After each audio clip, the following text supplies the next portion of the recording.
All right, in this video, I'm going to show you two different but similar ways to fold your fabric to create a shibori dyed looking fabric. So the first way,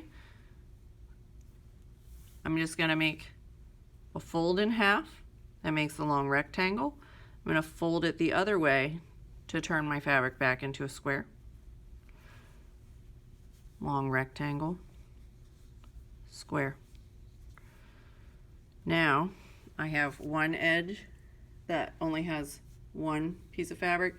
This edge has two, and then these both have multiple.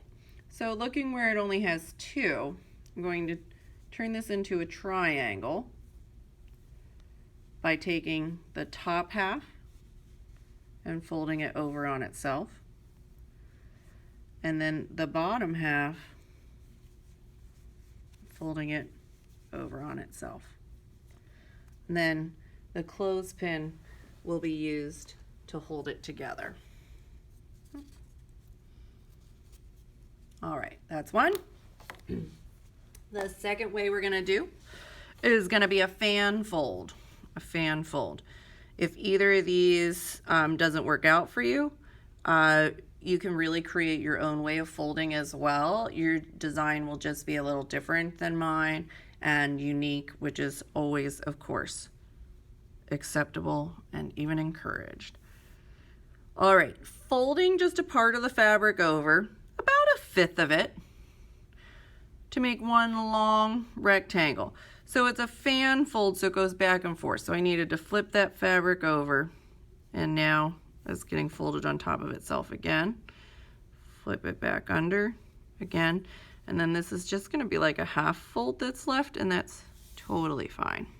Okay, from there, I am going to take the bottom corner and turn it up to make a triangle. Then it gets folded away from me, underneath, lining that edge up, and then it's gonna fold and make a triangle to the right. Fold under, oops, sorry, see it's underneath there, and then back over to the left, under, back over to the right, and again, some little extra fabric that just gets folded over. So I end up with a triangle that looks similar, but the way it started is different. Oh, gotta get another clothespin and get that stuck on there. All right, so those are two different folds. They look similar, as I mentioned, but they will actually turn out somewhat different when we open them back up, but they will both have triangles.